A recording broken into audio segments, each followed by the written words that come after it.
গাজীপুরের সাইনবোর্ড বাসস্ট্যান্ডের পাশেই গড়ে তুলেছেন দ্বীন ইসলাম শিক্ষা দেওয়ার জন্য জামিলুল কোরআন ইন্টারন্যাশনাল মাদ্রাসা। এই মাদ্রাসার প্রতিষ্ঠাতা মুফতি তারিক জামিল ফয়েজী।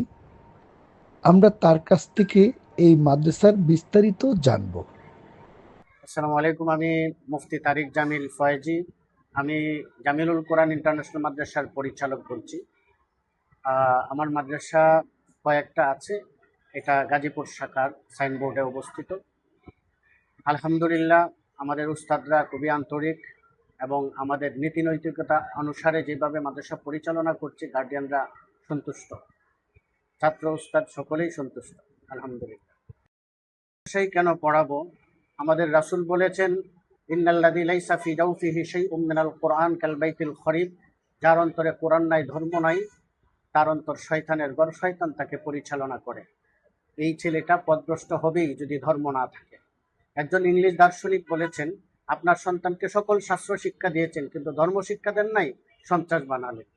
সুতরাং আপনার ছেলেকে যদি ধর্ম শিক্ষা না দেন, কোরআন শিক্ষা না দেন, আপনার ছেলে পথভ্রষ্ট হবেই, মাদকাসক্ত হবে এবং সে আপনি মা বাবা আপনাকে সম্মান করবে না, বৃদ্ধ বয়সে আপনার দেখাশোনা তো করবেই না। আমরা মিডিয়ার কল্যাণে আমরা দেখতে পাচ্ছি, জানতে পারছি যে আমাদের চোখের সামনেই সব কিছু। মা বাবা বৃদ্ধ বয়সে বৃদ্ধাশ্রমে থাকতে হচ্ছে, ছেলে সচিব, ছেলে বিশ্ববিদ্যালয়ের ভিসি, অথচ মা বাথরুমে পড়ে মারা যাচ্ছে, কেউ দেখার নেই। আপনি কি পাবেন এরকম কাউকে যে ছেলে মাদ্রাসায় পড়ে হাফেজ মাওলানা হয়েছে অথচ তার মা বাবা বৃদ্ধাশ্রমে, মা বাবাকে দেখাশোনা করছে না? আর মাদকাসক্তির ব্যাপারে দেখেন, আপনি কি পাবেন হাফেজ আলেম কেউ মাদকাসক্ত? পাবেন এরকম? যত মাদকাসক্ত এবং মাদক ব্যবসায়ী সবাই কিন্তু স্কুল পড়ুয়া, কলেজ পড়ুয়া। আপনি স্কুল কলেজ পড়ান কিন্তু আপনার সন্তানকে শুরুতে ভিত্তিটা তৈরি করেন ধর্মের উপর।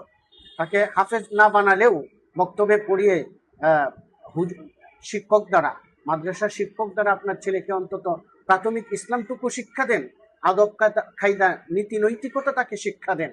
সে কোনোদিন পথভ্রষ্ট হবে না, যদিও হয় মাদকাসক্ত হবে না, মা বাবার অবাধ্য হবে না ইনশাল্লাহ। শাসন ছাড়া তো বাচ্চাদেরকে মানুষ করা যায় না, তবে সেই শাসনটা যেন মাত্র অতিরিক্ত না হয়।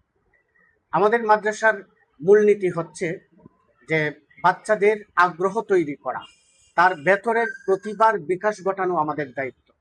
কিন্তু এটা ব্যত্রাঘাত করে আজকাল হয় না।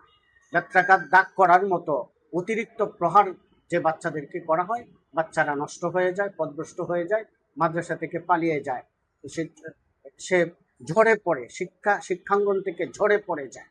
সুতরাং ব্যত্রাঘাত করে কাউকে মানুষ করতে পারবেন না। আমাদের মাদ্রাসার নীতি নৈতিকতা হচ্ছে যে আমরা কৌশলে পাঠদান করব, আমরা কাউকে দাগ করার মতো ব্যত্রাঘাত করব না। যদি কোনো শিক্ষক মাদ্রাসার নীতি নৈতিকতা না মেনে কোনো বাচ্চাকে প্রহার করে, দাগ করে, মাত্রা অতিরিক্ত ব্যত্রাঘাত করে, সেটা তো তার একান্ত ব্যক্তিগত ব্যাপার, তার শাস্তি হওয়া উচিত। এটা তো একটা প্রতিষ্ঠানের উপর দোষ চাপানো যায় না, একটা জাতি, একটা গোষ্ঠীর উপর, মাদ্রাসা আলেমদের ওপর এটা চাপানো যায় না। কোনো ব্যক্তির দোষ তাকেই বহন করতে হবে। জানাবেন মাদ্রাসার নাম কি? আমার নাম মোহাম্মদ আজদিয়ান সম্রাট। মাদ্রাসার নাম জামিলুল কোরআন ইন্টারন্যাশনাল মাদ্রাসা। এখানে যারা ওস্তাদ রয়েছে তারা আপনাদের কিভাবে লেখাপড়া ভালোভাবে করাচ্ছে কিনা একটু? আদর করে মহব্বতের সাথে সুন্দরভাবে পড়ায়। বিল্লাহি মিনাশ শাইতানির রাজীম। বিসমিল্লাহির রহমানির রহিম।